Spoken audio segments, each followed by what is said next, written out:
Okay, another quick clip with Christine. Today we're on the backwaters of the Mississippi with Brian.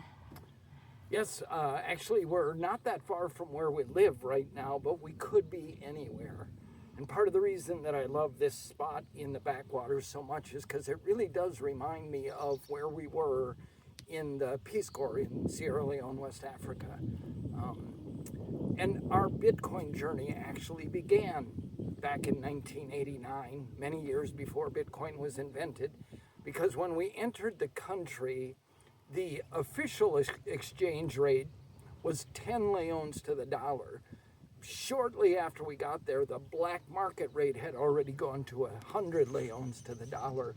And over a period of about 2 or 3 months, it actually went to 1,000 leones to the dollar. So the first few months that we were there, we could take our 1,000 leone salary down to the market, and honestly, we couldn't even spend it all. We could have bought one of everything, and we couldn't spend that much money. But as time went on, the value of the food that you could buy just went down incredibly. So that when it got to the point that 1,000 leones, our entire month's salary was equal to just $1. And every person at the market was struggling. The teachers didn't get paid for a long period of time. It was the beginning of the destabilization that led to the Civil War that maybe if you've seen the movie Blood Diamonds, you can have some idea of what that was like. That's what that movie is about. So one day when I was going to the market, I was just trying to find toilet paper. I went everywhere and there wasn't a stall in the market that had toilet paper. So I went to a Lebanese guy who had a shop, and I said, I don't know what to do.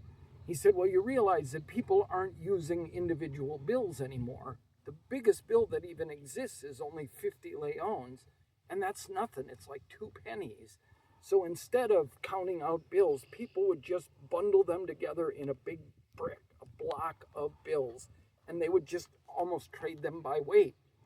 So he said, if you've got a big block of bills like this one, and he set it up on the counter, he said, that's barely enough money to buy a roll of toilet paper. And then he set a roll of toilet paper up next to it, and he said, that's a roll of toilet paper.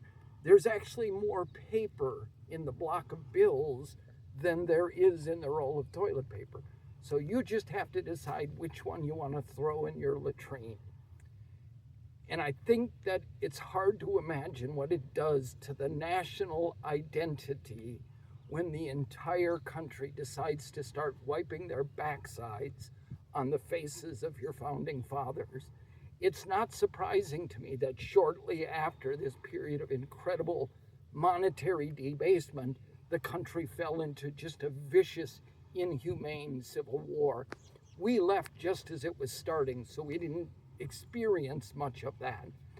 But we had friends there, and I'm sure that you've heard some of these stories.